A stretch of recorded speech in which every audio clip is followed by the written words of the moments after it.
오늘 함께 진정한 사랑을 하는 지혜라는 제목으로 하나님의 말씀을 나누겠습니다. 진정한 사랑을 하는 지혜입니다. 지난 7일 서울 여의도와 이촌 한강공원 일대에서 서울 세계 불꽃축제가 열렸습니다. 혹시 가셨던 분이 계실까요? 그곳에 무려 100만 명이나 되는 그런 인파가 몰렸다고 합니다. 왜 이렇게 많은 사람들이 모였던 걸까요? 수백, 수천 개의 불꽃이 밤하늘을 수놓는 그 황홀한 장면이 보고 싶어서, 멋진 축제 현장을 누리고 싶어서겠죠. 몇 시간 동안 터지고 그 한날로 사라져버릴 불꽃이지만 많은 인파가 몰려있어서 혼잡스럽고 불편하다고 해도 원하는 사람들은 가는 것입니다. 이렇게 사람들은 아름다운 것, 그리고 빛나고 화려한 것을 찾아다닙니다. 그리고 그것을 보았을 때 갖고 싶어하고 얻었을 때 기뻐합니다. 그러나 얻은 것으로 만족하지 못하고 또 다른 것을 소유하기를 원하죠. 그런 특성 때문에 쉽게 죄의 유혹에 넘어가기도 합니다. 그래서 하나님께서는 그보다도 빛나고 아름다운 것, 바로 하나님의 말씀을 따르라고 말씀하십니다. 이 말씀을 따를 때 어떤 결과가 있는지, 어떻게 이끄시는지, 반대로 우리의 눈을 현혹하게 하고 죄 짓게 만드는 유혹을 향해 갔을 때 어떤 유혹이 있는지, 또 구체적으로 어떻게 하나님의 말씀을 따라야 하는지에 대해서 본문 말씀을 함께 살펴보도록 하겠습니다. 오늘 본문 말씀은 하나님의 말씀을 여러 단어로 표현합니다. 20절에 내 아비의 명령, 내 어미의 법, 23절에서도 명령, 법, 그리고 훈계의 책망, 이렇게 말이죠. 이 단어들을 들으실 때 어떤 느낌이 드십니까?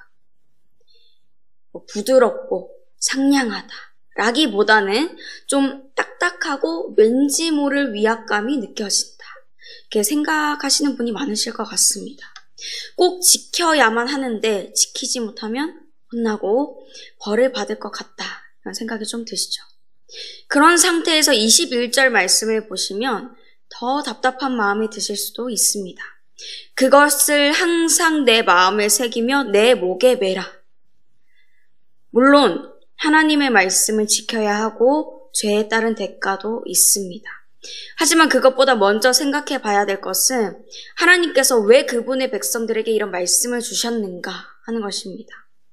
우리의 손발을 다 올가매어서 하나님이 원하시는 네모 틀 안에 맞추어 살아가게 하시려고, 그것을 넘어가면 벌 주시려고 기다리셨다가 벌을 주시려고 하시는 걸까요? 아니죠. 하나님은 오히려 사람들을 자유롭게 하시기를 바라셨습니다. 아버지 하나님 안에서 마음껏 자유롭게 하시기 위해서 이 복음의 이야기를 시작하셨고, 예수 그리스도께서 그 일을 성취하시기 위해서 이 땅에 오셨습니다. 누가복음 4장 18절과 19절 말씀입니다. 주의 성령이 내게 임하셨으니 이는 가난한 자에게 복음을 전하게 하시려고 내게 기름을 부으시고 나를 보내사 포로된 자에게 자유를, 눈먼 자에게 다시 보게 함을 전파하며 눌린 자를 자유롭게 하고 주의 은혜의 해를 전파하게 하려 하심이라 하였더라. 아멘. 그리고 아직도 죄에 눌려 자유롭지 못한 사람들을 위해서 하나님의 영, 그리스도의 영이신 성령님께서 예수 그리스도를 주로 고백하는 자들과 함께 하십니다. 이 모든 일들을 다 감당할 수 있는 말씀의 능력과 기름 부으심까지도 허락해 주십니다. 이 말씀은, 또 말씀의 아름다움은, 그 능력과 은혜는 한순간에 불꽃처럼 빛나다가 사라지는 것이 아닙니다. 본문 23절 말씀입니다. 대저 명령은 등불이요, 법은 빛이요, 훈계의 책망은 곧 생명의 길이라. 아멘. 우리가 갈 길을 밝히는 꺼지지 않는 빛이고 또 영원한 생명의 길로 이끄시는 것입니다. 첫 번째 주제입니다. 빛과 같은 하나님의 말씀은 생명의 길로 이끕니다. 빛과 같은 하나님의 말씀은 생명의 길로 이끕니다. 다른 점은 영원히 빛나는 그런 빛이죠. 본문 22절 말씀은 그 하나님의 말씀이 우리가 다닐 때든지 잘 때든지 깰 든지 우리를 인도하고 보호하고 더불어서 말씀하신다라고 합니다.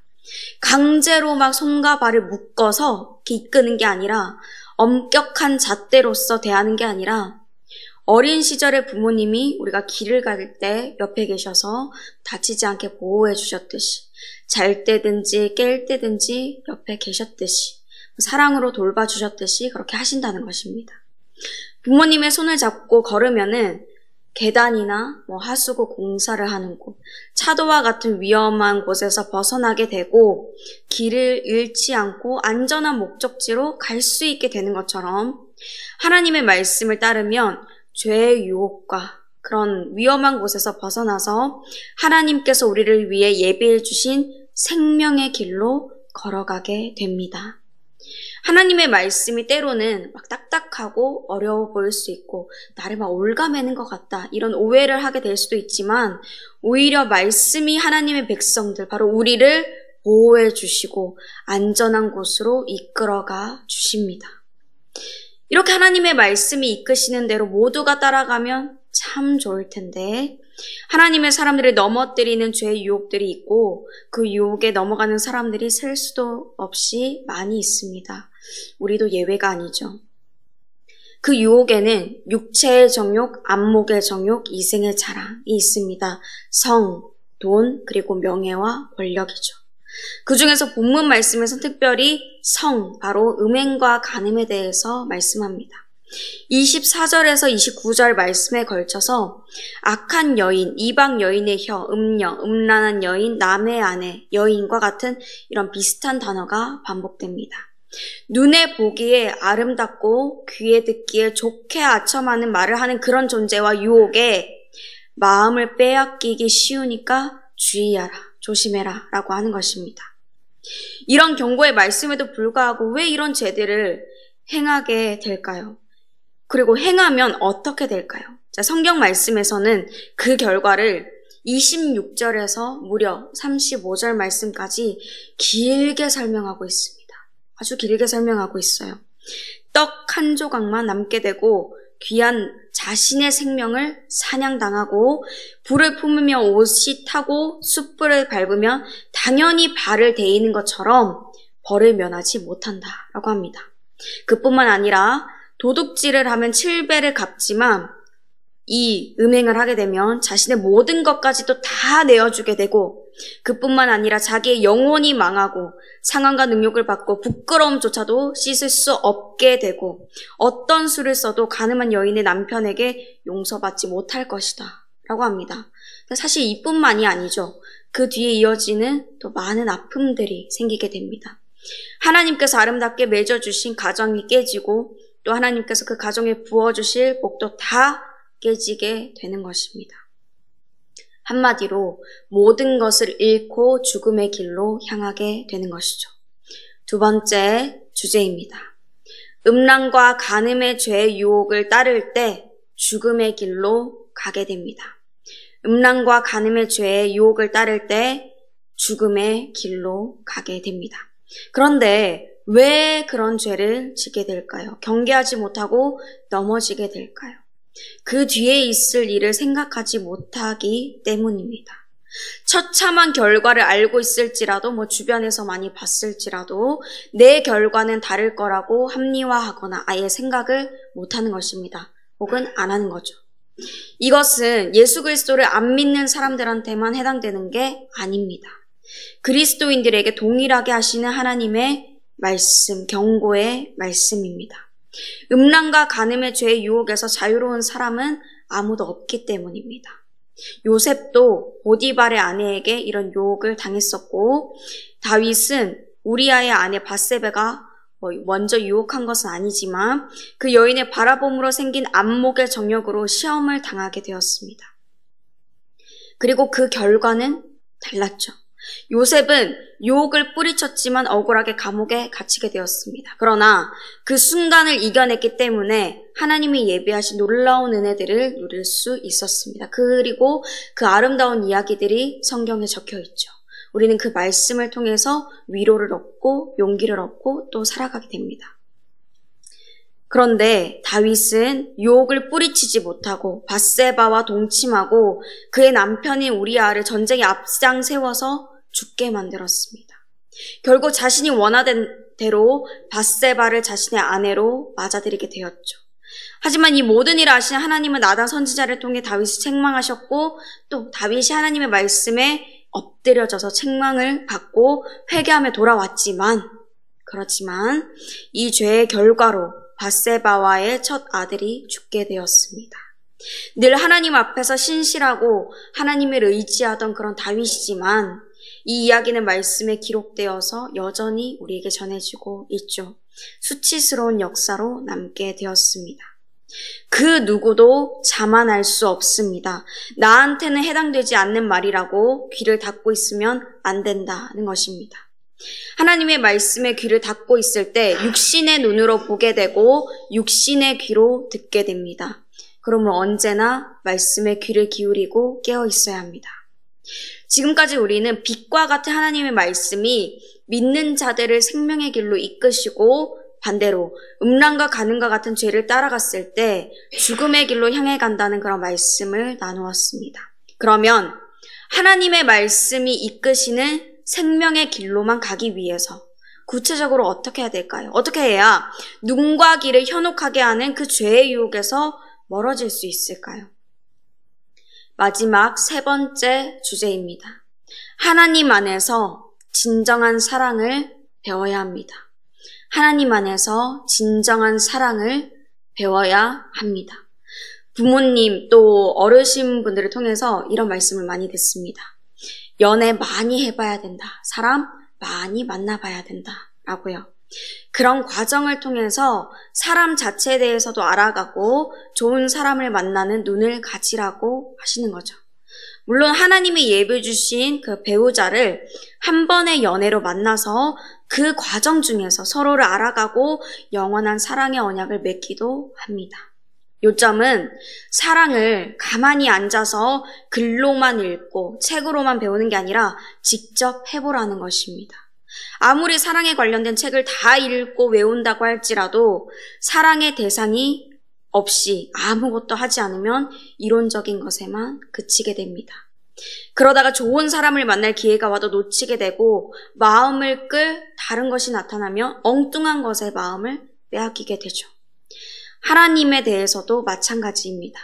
하나님의 사랑을 글로만 읽고 머릿속에 지식으로만 담아두면 그 사랑을 다 알 수가 없습니다. 나를 얼마나 사랑하시는지, 얼마나 애틋하게 바라보시고 돌봐주시는지, 세세하게 간섭해 주시는지 알게 되면 나 또한 하나님을 사랑하며 교제한다면 다른 것을 바라볼 틈이 없을 것입니다. 하나님과 사랑에 빠졌기 때문입니다. 사랑 그 자체이신 하나님 안에서 사랑을 배우면 성적인 욕망과 정말 진정한 사랑을 분별할 수 있게 됩니다. 내 안에 있는 결핍으로 인해서 열정을, 사랑을, 마음을 다른 거, 엉뚱한 곳에 쏟지 않고 나를 완전한 사랑으로 채워주시는 하나님께 또 창조의 질서 그대로 하나님이 내주신 아름다운 남편, 아내, 가정에 헌신하게 될 것입니다. 사랑은 하나님께 받고 하나님께 배워야 합니다. 하나님을 높이는 예배의 자리에서, 하나님과 대화하는 기도의 자리에서, 하나님과 살아가는 일상의 삶에서 온전하게 체험받고 나도 온전히 드려야 합니다. 그 시간을 통해 우리는 진정한 사랑을 배우게 됩니다. 지금의 이 새벽 예배의 자리도 마찬가지죠. 밤중에 평안하게 잠들게 해주시고 또 이른 새벽 고요한 이 시간에 하나님은 우리와 진정한 사랑을 나누시기 위해서 오늘도 말씀해 주시기 위해서 우리를 깨워주셨습니다. 이 예배의 자리에서 하나님을 만나고 찬양할 수 있도록 오늘도 생명을 주셨습니다. 그 사랑의 음성에 응답함으로 부르신 예배의 자리에서 하나님을 높여드릴 때 하나님은 저 멀리 계시지 않고 바로 나의 옆에 계시면서 나의 사랑하는 딸아, 내 아들아 라고 말씀해 주십니다. 생명의 길을 따라야지, 음란의 길에서 멀어져야지 라고 나 스스로 다짐할 때는 넘어질 수도 있지만 하나님의 사랑이 강권적으로 우리를 붙들어 주시면 진정한 사랑을 할 수 있는 지혜를 얻게 됩니다. 이런 지혜를 받고 하나님과 사랑을 누리게 되시기를 바랍니다. 사랑하는 성도 여러분, 화려하고 빛나는 것들이 많이 있을지라도 무엇보다도 빛나고 영원한 것은 하나님의 말씀입니다. 빛과 같은 하나님의 말씀은 믿는 자들을 생명의 길로 인도하십니다. 그러나 이 길을 떠나서 음란과 간음, 보이는 것들에 그 죄의 유혹을 따를 때 죽음의 길로 가게 되죠. 하지만 사랑 그 자체이신 하나님 안에서 진정한 사랑을 배우게 되면 말씀이 이끄시는 생명의 길로만 갈 수 있으며 누군가 길을 현혹하게 하는 그 죄의 유혹에서도 당연히 멀어지게 됩니다. 예배의 자리, 기도의 자리, 하나님과 만나는 모든 자리에서 하나님은 하나님의 백성들에게 그 진정한 사랑을 알려주길 원하시고 그 사랑에 응답하는 자들은 하나님께서 주시는 은혜를 반드시 누리게 됩니다. 오늘도 내일도 언제나 하나님과 사랑하며 살아가셔서 생명의 길로 아름답게 향해 가시는 저와 여러분이 되시기를 주님의 이름으로 축복합니다. 말씀을 생각하시면서 찬송가 15장 부르시겠습니다.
이제는 우리 주 예수 그리스도의 은혜와 하나님의 한량 없으신 그 크신 사랑과 성령님의 교통하심이 사랑의 근원 되시는 하나님과 진정한 사랑을 함으로 날마다 생명의 길을 향해 나아가기로 다짐하는 또 소망하는 모든 주님의 자녀들 그 삶의 모든 지경 가운데 이제로부터 영원토록 함께 하시기를 간절히 축원하옵나이다. 아멘.